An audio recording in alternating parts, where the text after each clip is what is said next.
दर महिन्याच्या सुरुवातीला काही ना काहीतरी नवीन नियम येत असतात आणि तसेच ते 1 मार्च पासून येणार आहे. आता या 1 मार्च पासून नेमकं काय काय बदलणार आहे ज्याचा तुमच्या आयुष्यावर थेट परिणाम होणार आहे ते आपल्याला या रील मधनं जाणून घ्यायचंय. त्यामुळे हे रील आधीच सेव्ह करून ठेवा.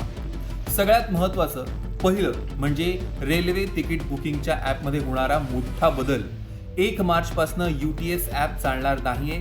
UTSच्या ऐवजी आता तुम्हाला कुठल्याही तिकीट बुकिंगसाठी रेल वन हेच ॲप यूज करावं लागणार आहे. दुसरा मोठा बदलणारा नियम तो म्हणजे सिम बाइंडिंगचा. म्हणजे जर तुमच्या फोनमध्ये सिम नसेल तर व्हॉट्सॲप, टेलिग्राम सारखी ॲप्स यूज करता येणार नाही. सरकारनं हा आता एक नवीन नियम लागू केलेला आहे.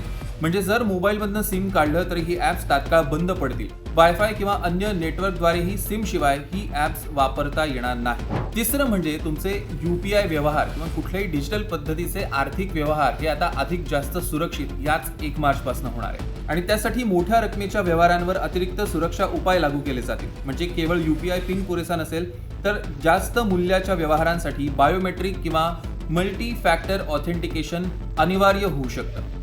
आणखी एक महत्त्वाचा नियम म्हणजे बँकिंग संदर्भातला. देशातील मोठ्या सरकारी बँका 1 मार्च पासून किमान शिल्लक म्हणजे मिनिमम बॅलन्स नियमात बदल करणार आहे. म्हणजे पूर्वी एखाद्या दिवशी खात्यात शिल्लक कमी असल्यास दंड आकारला जात होता.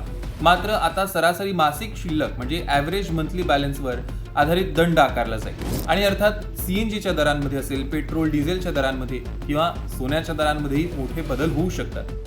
ही माहिती तुम्हाला कशी वाटली आम्हाला कमेंट करून नक्की कळवा. आणि असेच नवनवीन व्हिडिओज बघायचे असतील तर आमचे सगळे सोशल मीडिया हँडल्स फॉलो करा, लाईक करा, शेअर करा आणि NDTV मराठीचा चॅनल सबस्क्राईब करा.